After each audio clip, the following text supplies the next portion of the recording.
albasa bata bi halin ruwa ba. Wannan karin magana ya so ya kama da wanda ake cewa Allah wadaran naka ya lalace, wai raƙumin dawa ya ga na gida.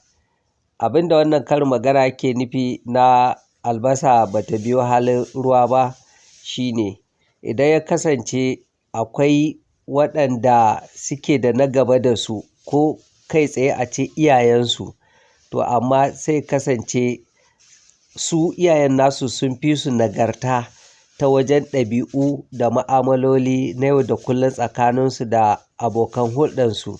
Su 'ya'yan kuma sai suka kasance saɓanin yadda iyayensu suke. To a nan ake iya amfani da wannan karin magana na cewa albasa bata bi halin ruwa ba. Misali a ce iyayen nasu na da haƙuri matuƙa, sai ya kasance su kuma 'ya'yan sam ko kaɗan ba su da haƙurin zamantakewa ko hulɗa da mutane. Iyayen suna da zumunci da karamci da adalci da kyautatawa, su kuma 'ya'yan sam ba haka suke ba. Ba su da zumunci, ba su da karamci, ba su da kyautatawa tsakaninsu da abokan hulɗarsu.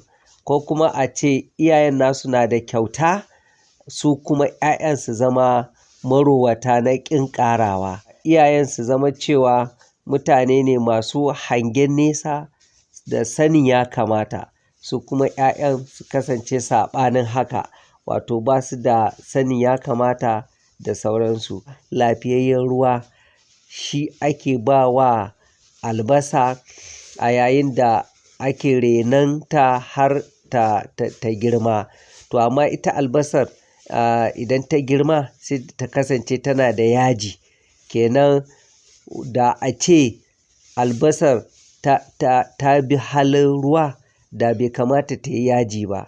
Ya kamata ta kasance tana da daɗi da ɗanɗano mai kyau a baka.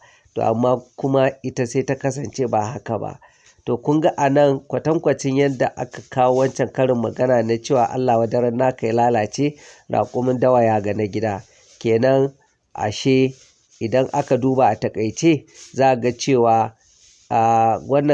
waɗannan karin magana guda biyu suna magana ne akan cewa mutum ya zamanto ya bi sahun magabatansa ta wajen ɗabi'a da mu'amala da sauran harkokin yau da kullum ta fuskar kyautatawa, sai ya zama ba haka ba.